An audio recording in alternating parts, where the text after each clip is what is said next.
What's going on, guys? Ted from Immersion here, and it's time for another Unearthed Arcana review. This one was a little bit of a shocker. We got what they're calling starter spells. This is brand new magic, cantrips, and first level spells for all classes in 5th edition Dungeons & Dragons. To a little bit of a side note, that doesn't include new classes, or called new classes, like the Artificer or the Mystic. But I really like them. I think they're pretty well balanced, and they add some cool versatility to classes that didn't have it. But also importantly, April is the final month of the current Unearthed Arcana series.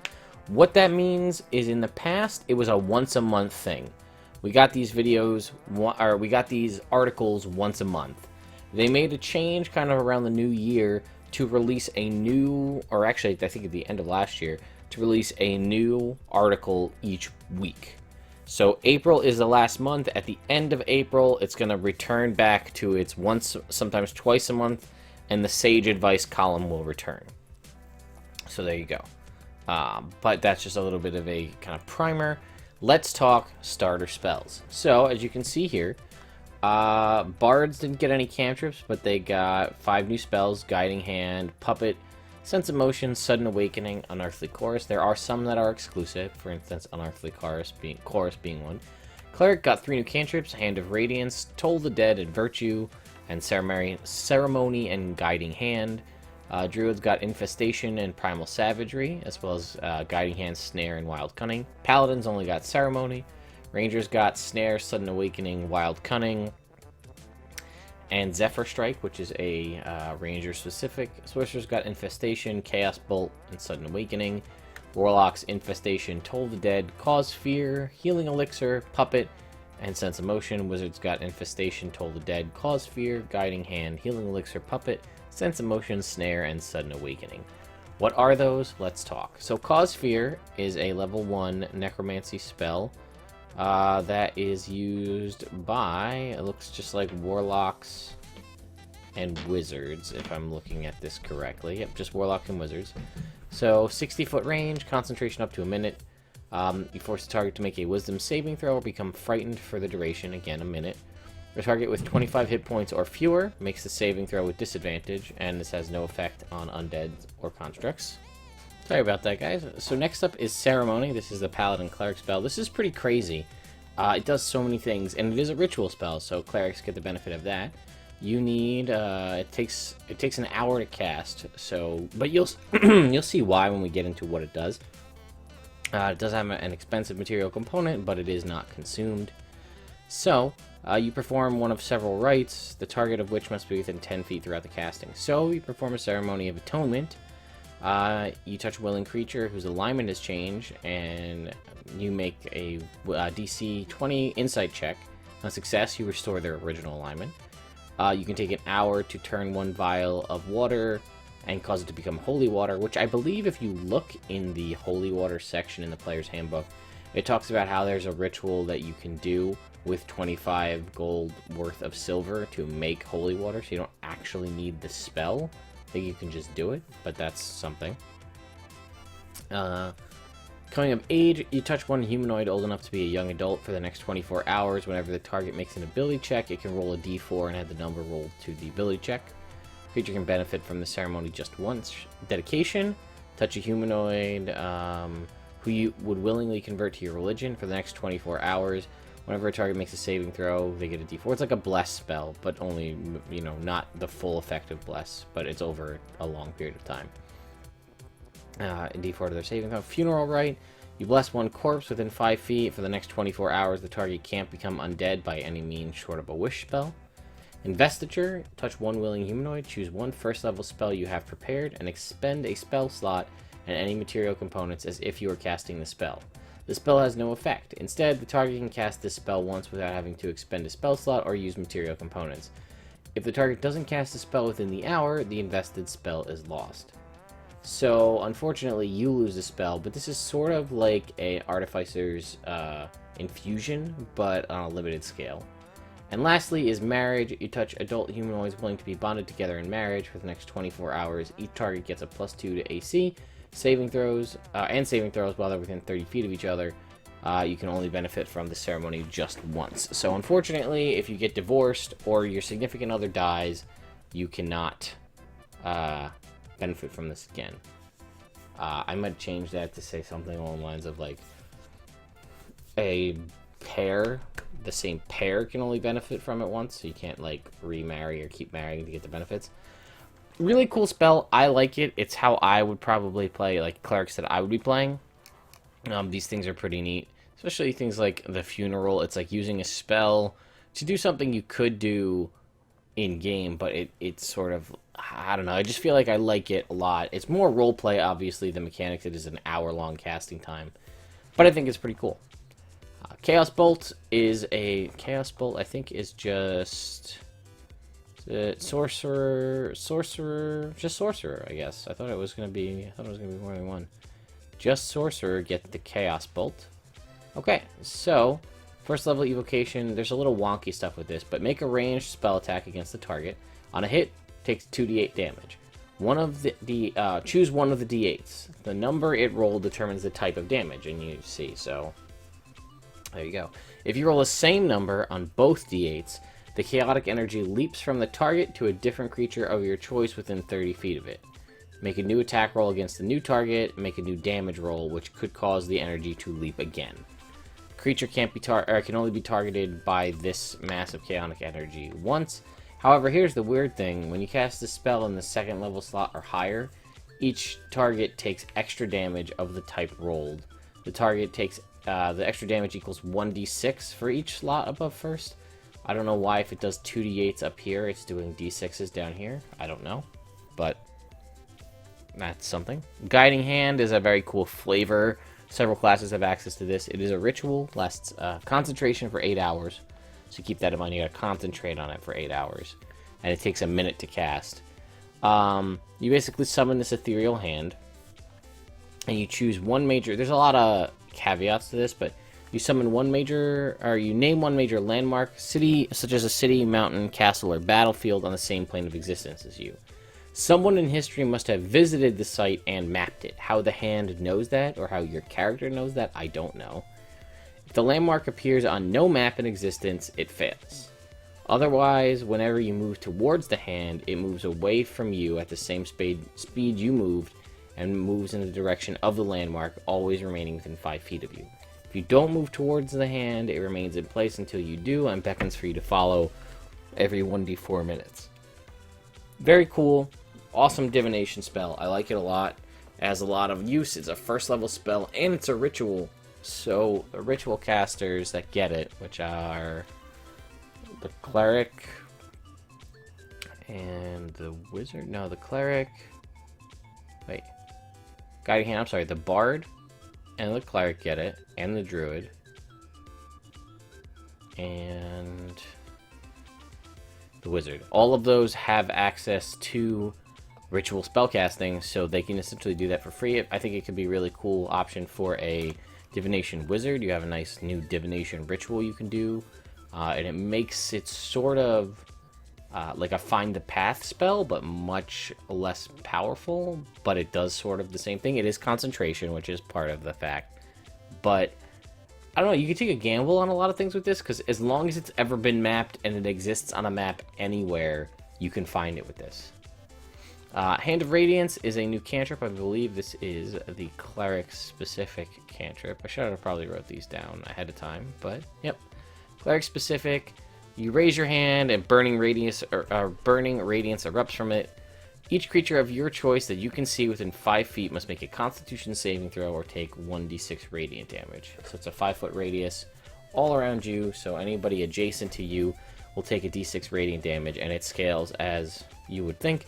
Unfortunately, it's a Constitution save, so that's not that great. But, I mean, you think about it, this could also, adding new cantrips that do damage to a cleric, means all the cleric spells that, or the cleric domains that let you add your wisdom modifier in damage to your cantrips, this helps with that. So this could be 4d8 plus potentially 5 to everybody, which is not that bad.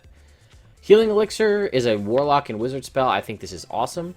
Takes a minute to cast. Its duration is 24 hours, and you need alchemist supplies to make it. But basically, you make a healing potion.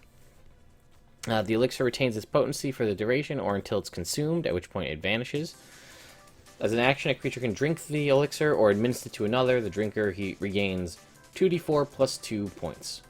It is not concentration, so you could theoretically make a bunch of these, and for the day, you'd have potions. Again, it's going to take time because there's a minute casting, but that lets a warlock and a wizard have a tiny bit of healing, which could be a big deal depending on, the situation.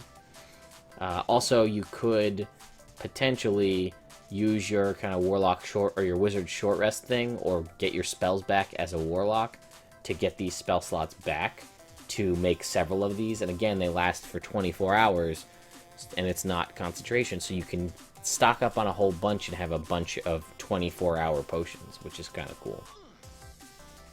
Infestation is another damaging cantrip. One action to a creature within 30 feet.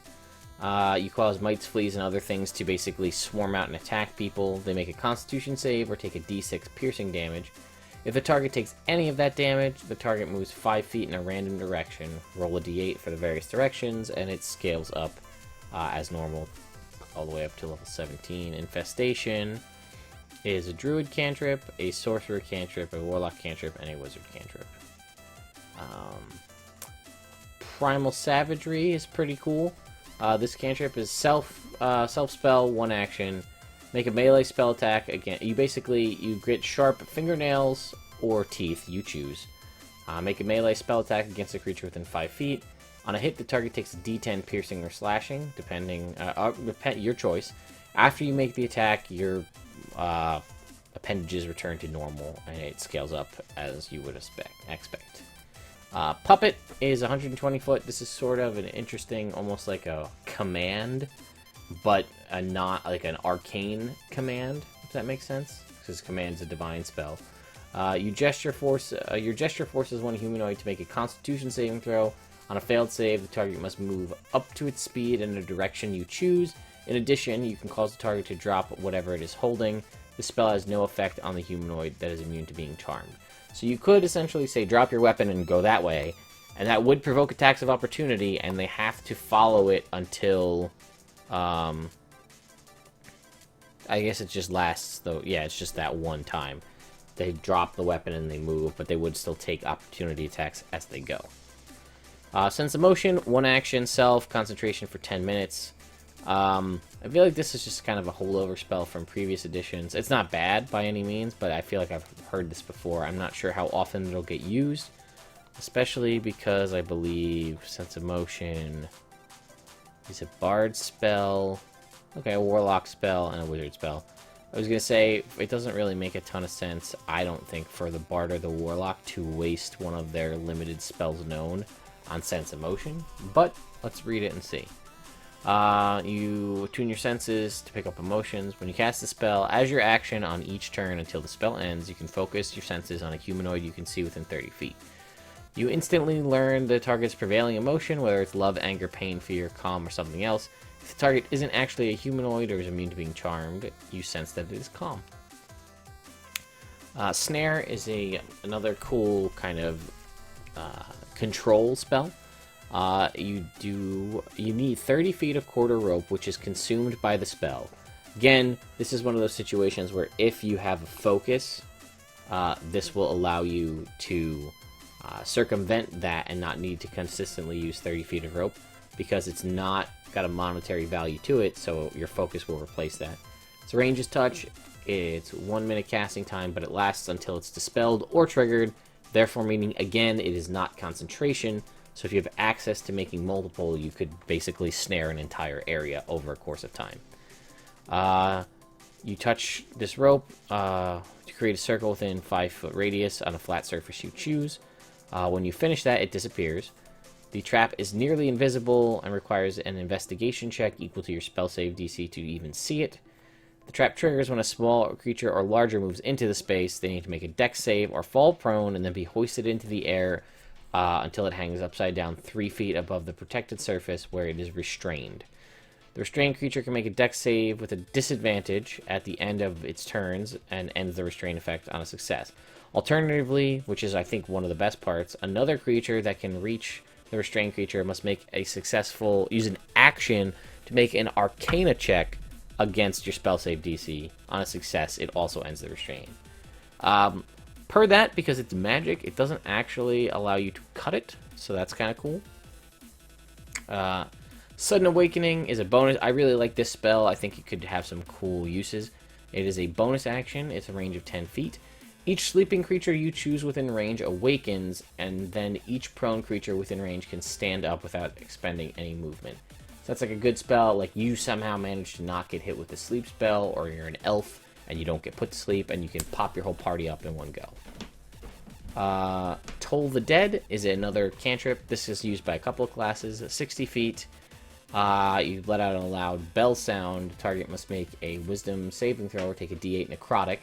If it's missing any of its hit points, it's a d12 instead, and those both the d8s and the d12s scale as you level. Unearthly Chorus is a range of self and a 30-foot radius. Concentration up to 10 minutes. Music, this is like a mass charm almost. The music spreads, fills the air around you in a 30-foot radius. Spreads around corners and can be heard up to 100 feet away. Until the spell ends, you make performance checks with advantage. In addition, you can use a bonus action on each of your turns to beguile. To beguile one creature you choose within 30 feet of you that can see and hear your music. The creature must make a Charisma saving throw. If you or your companions are attacking it, the creature automatically succeeds on a saving throw. On a failure, the creature becomes friendly to you, or as long as you can hear the music for 1 hour thereafter. You make Charisma Deception and Charisma Persuasion checks against that creature with advantage. Virtue is another cantrip. You touch one creature. It lasts 1 round, though, so it doesn't last a ton of time. But when a target has at least 1 hit point, you touch them as an action to give them 1d4 plus your spellcasting modifier in temporary hit points. However, those temporary hit points are lost when the spell ends, so you can't give people constant temporary hit points. Wild Cunning is a fantastic ritual spell. I believe druids can get this, so if you don't have a ranger in the party, this is pretty big for your druid. Range of 120 feet. You call it to the nature spirits to aid you. You choose one of the following effects. If there are tracks on the ground within range, you know where they are, and you make survival checks to track these with advantage for 1 hour or until you cast the spell again. If there's edible forage within range, you know it and where to find it. If there's clean drinking water, you know where it is and where to find it. If there's suitable shelter for you and your companions within range, you know it and where to find it. And then my favorite one, send the spirits to bring back firewood for a fire and set up a campsite in the area using your supplies. The spirits build a fire in a circle of stones, put up tents, unroll bedrolls, and put out any rations or water for consumption. Or have them put out the fire, break down tents, pack up your bags, and bury any garbage. And lastly, the ranger-specific spell, Zephyr Strike. It is a bonus action, concentration for 1 minute. For the duration, your movement does not provoke any opportunity attacks. In addition, the first time you make a melee weapon attack on your turn before the spell ends, you make that attack roll with advantage, and your speed increases by 30 feet until the end of your turn. That has a lot of synergy with a lot of things. This is actually not a bad idea if you did ever dip into Ranger and go 2 levels deep to get this spell. Ranged attacks, mind you, if you're using a bow as a Ranger, your attacks have advantage, and you're giving yourself additional battlefield movement, and you don't provoke attacks of opportunity. I think there could be some solid Rogue Ranger combos with this spell. Again, it's a bonus action, so you can do that at the start of your turn. But remember, it is only on the first attack. But remember, you use this as a bonus action on your turn. The first attack you make with a weapon on your turn has advantage. Therefore, as a Rogue Ranger, you now have sneak attack because you have advantage on the attack. Pretty solid combo, if you ask me. I did not expect this. I think this is great. I'd love to see more of this and more published magic. I think I wish Paladins got a little bit more. They kind of got gypped in all of the other, in both Sword Coast Adventure Guide and what's it called? Sword Coast Adventures Guide. They didn't really get anything, and Elemental Evil. They didn't really get any spells. They get one here. It's a cool spell. It's fitting. I think it's better for a cleric because it's a ritual. But let me know what you guys think of these spells. I know in every game that I'm going to be playing, I'm going to add these in as canon to the spell list of the characters because I want them to have some versatility. So I'll add this in. So, alright guys, let me know what you think about this video and what you think about these spells. And I'll see you next time.